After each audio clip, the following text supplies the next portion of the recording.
안녕하세요. 약사 이지향입니다. 오늘은 콜라겐과 혈관에 대해서 말씀드려 보겠습니다. 많은 분들이 혈압약 드시잖아요. 이 혈압약을 드시는 이유가 뭔가요? 바로 혈관이 터질까봐 그런 거잖아요. 그런데 혈압약을 드신다고 해서 혈관이 건강해지지는 않거든요. 다만 혈압약은 압력을 줄여서요. 혈관이 터질 확률을 줄여줄 뿐입니다. 그러니까 사실 혈관 관리는 따로 하셔야 돼요. 병원에서 혈관 관리까지 해주지는 않아요. 그래서 오늘은 혈관 관리를 할 수 있는 팁을 말씀드려 보겠습니다. 자, 그 혈압에 영향을 받는 혈관은 동맥이거든요. 우리 혈관에는 동맥도 있고 정맥도 있고 모세혈관도 있잖아요. 근데 이 혈압으로 인해서 손상을 받고 생명의 위험을 초래하는 혈관은 동맥입니다. 심장에서 막 나가는 피, 깨끗한 피가 동맥이니까요.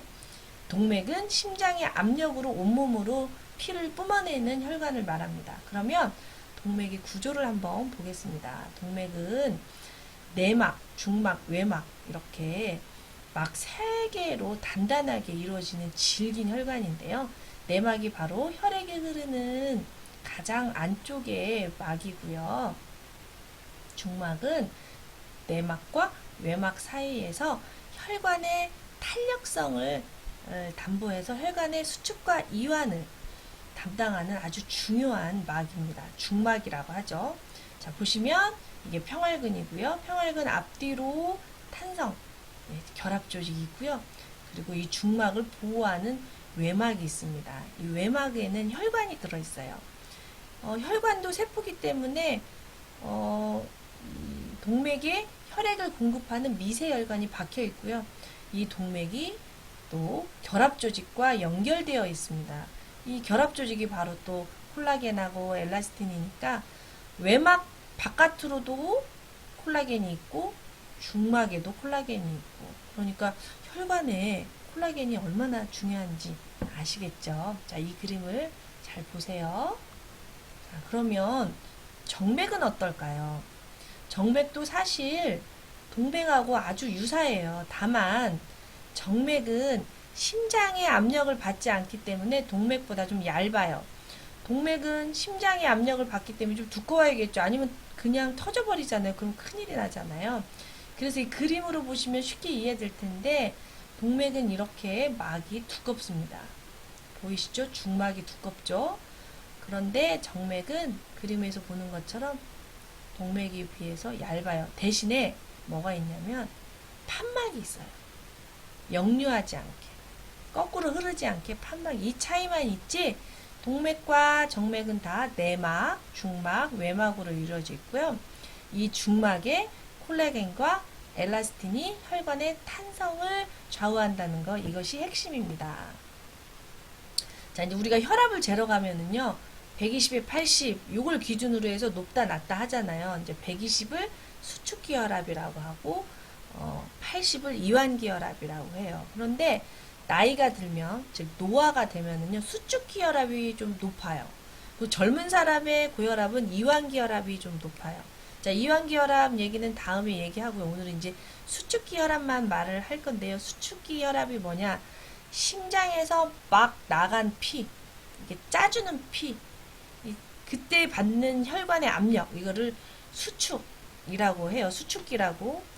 그랬을 때 나이가 들면 얼굴에 주름 지듯이 혈관에도 주름이 지면서 얼굴 딱딱해지듯이 혈관도 딱딱해질 거 아니에요.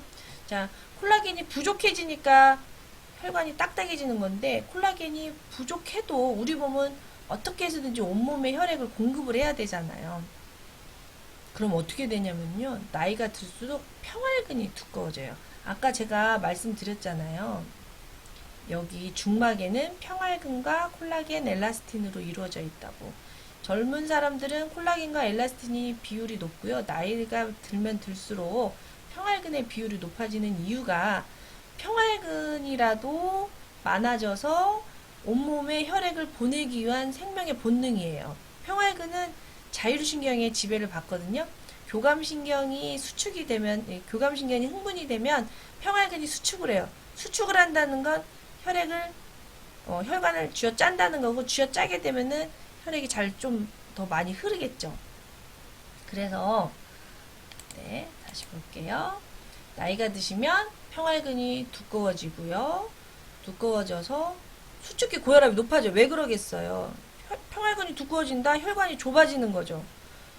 혈관이 좁아지는데 심장에서 좁은 혈관으로 혈액을 보내려면 압력이 더 높아지겠죠.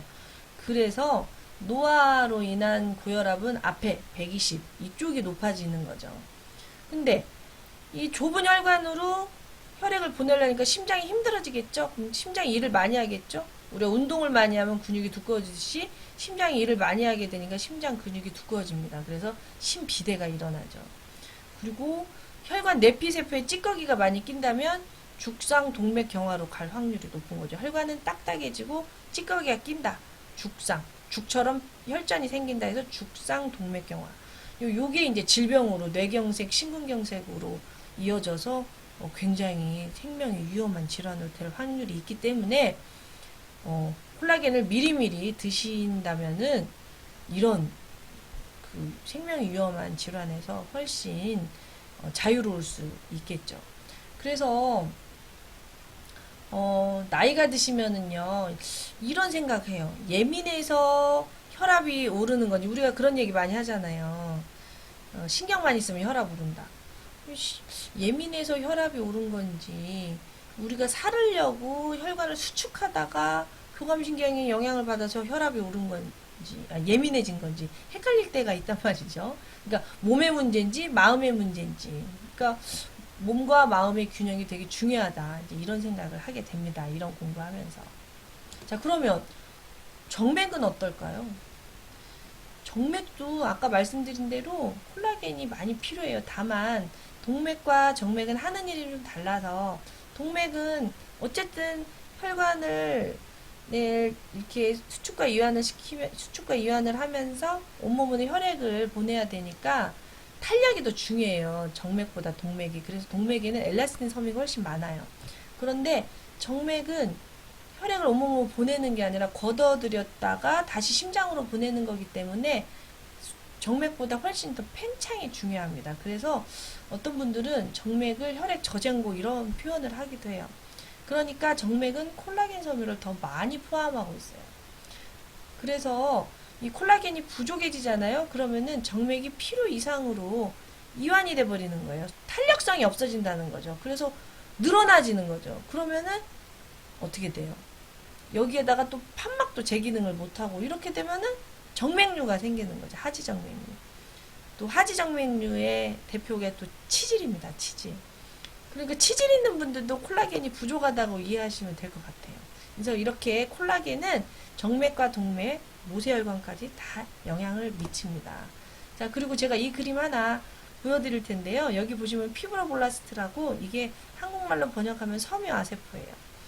즉 콜라겐과 엘라스틴을 만들어내는 물레 같은 실을 자아내는 세포가 또 이렇게 있답니다. 이 섬유아세포가 콜라겐을 많이 만들어줘야만이 우리가 탄력 있는 피부나 혈관을 가질 수가 있어요. 그런데요, 이 섬유아세포를 자극을 해서 콜라겐이나 엘라스틴을 많이 만들어내게 하는 플러스 인자도 있고요. 오히려 콜라겐을 분해하는 마이너스 인자도 있어요. 이 콜라겐을 분해하는 효소는 언제 나오냐면 우리 몸이 스트레스 상황일 때 많이 나오죠. 뭐 자외선을 많이 본다든가, 신경을 많이 써서 잠을 못 잔다든가, 질병으로 막 그 스트레스를 많이 받는다든가, 몸이 아프다든가, 약을 많이 먹는다든가, 막 이러면은 우리 몸이 위기 상황이야. 이렇게 위기일 때 결합 조직을 만들고 있을 수는 없는 거죠. 예를 들어서 우리가 전쟁 상황인데 도로를 막 건설하진 않잖아요. 전쟁 상황이면은 우리는 총알을 더 많이 만들어야 되는 것처럼, 우리 몸이 스트레스 상황이면 콜라겐을 막 분해하고요. 우리가 마음이 편하고 평화로운 상태잖아요. 행복한 상태면은 이 플러스 인자가 많이 활성화됩니다. 그래서 잠을 잘 자고 이러면은 섬유아세포가 잘 활성화돼서 피부 미인이 될 수가 있는 거죠. 이해되시죠? 그래서 사실 혈관 건강을 위해서 콜라겐을 먹는 것도 중요하지만 마음이 편안한 게 더 중요한 것 같기도 중요한 거일 수도 있죠. 근데 사실 몸과 마음은 뗄래야 뗄 수 없기 때문에 몸과 마음의 균형이 더 중요하겠죠. 조화와 균형이. 마음도 편해야 되고 또 잘 먹어야 되고 뭐 어느 하나 빠질 게 없는 거죠. 자, 그럼 제가 이 그림 재밌어서 가져왔는데요. 여러분들 약국에서 마데카솔 구입하신 적 있죠? 상처 났을 때 아이들 많이 발라주시잖아요. 이 마데카솔이 뭐냐면은 이 섬유아세포 성장 인자인 병풀을 함유하고 병풀이 주 성분입니다. 아까 섬유아세포가 활성화되어야 콜라겐이 많이 만들어진다고 했잖아요. 이 병풀이라는 식물이 재밌는 게 섬유아세포를 자극을 해서 콜라겐이 잘 만들어지는 좋은 조건을 만들어주는 거예요. 그래서 마데카솔을 바르면은 새살이 솔솔 난다 하는 거죠. 재밌지 않습니까? 그래서요, 저희 약국에는 병풀에 들어있는 콜라겐 제품이 있어요. 섬유아세포를 촉진하고 콜라겐도 들어가면은 훨씬 더 혈관 건강이나 피부 건강이나 모발 건강에 좋겠죠. 그러니까 여러분들이 제품을 구입하실 때 이 제품이 어떤 성분하고 콜라보 되어 있는가도 좀 보시면 좋아요. 물론 여러분들이 다 볼 수 없기 때문에 여러분의 몸 상태를 상담을 하시고 약사님이 거기에 맞는 제품을 이제 골라주는 거죠. 저희 약국에도 콜라겐 제품이 굉장히 많거든요. 뭐 젤리 타입도 있고 액상 타입도 가루 타입도 있고요. 이런 먹는 형태의 타입도 있지만 콜라겐에 뭐 어떤 게 들어있는지에 따라서 또 제품이 또 많이 달라지니까요. 그냥 혼자 광고 보고 이렇게 선택하지 마시고 약사님들하고 상의해서 선택을 하시면은 가성비 좋은 제품을 만날 수 있을 거라고 생각을 합니다. 그러면 음식으로 섭취하면 되지 굳이 콜라겐을 먹어야 되냐 이렇게 질문하실 수도 있는데요. 저 역시도 이제 노화가 진행되고 있고요. 예. 보시면은 20대 이후부터 콜라겐을 합성하는 능력이 떨어져요. 40대 후반, 제 나이가 되잖아요. 그러면 50% 이상 콜라겐 합성 능력이 떨어진다고 합니다. 아까 말씀드린 대로 동맥보다 정맥이 더 콜라겐의 영향을 훨씬 더 많이 받죠. 그러니까 우리가 우리 나이에 뭐 정맥류에 엄청 시달려요. 그래서 저는 콜라겐을 물론 음식으로 섭취를 이제 할 수도 있지만 그러면은 참 좋겠죠. 저같이 바쁜 사람은 콜라겐을 이 단백질을 음식으로 섭취하기 힘들기 때문에 저는 콜라겐 복용한 지가 사실 5년도 넘어요. 꾸준히 복용을 하고 있기 때문에 건강하다고 느끼어서 많은 분들에게 콜라겐을 권하고 있는데 오늘 제가 여러분들에게 말씀드린 핵심은 콜라겐이 피부 건강에만 필요한 게 아니라 혈관 건강, 동맥과 정맥에 다 중요하다. 그래서 여유만 되시면 질 좋은 콜라겐을 꼭 드셨으면 좋겠다 하는 생각으로 이 영상을 만들어 봤는데요. 도움이 되셨으면 좋겠습니다. 네, 감사합니다.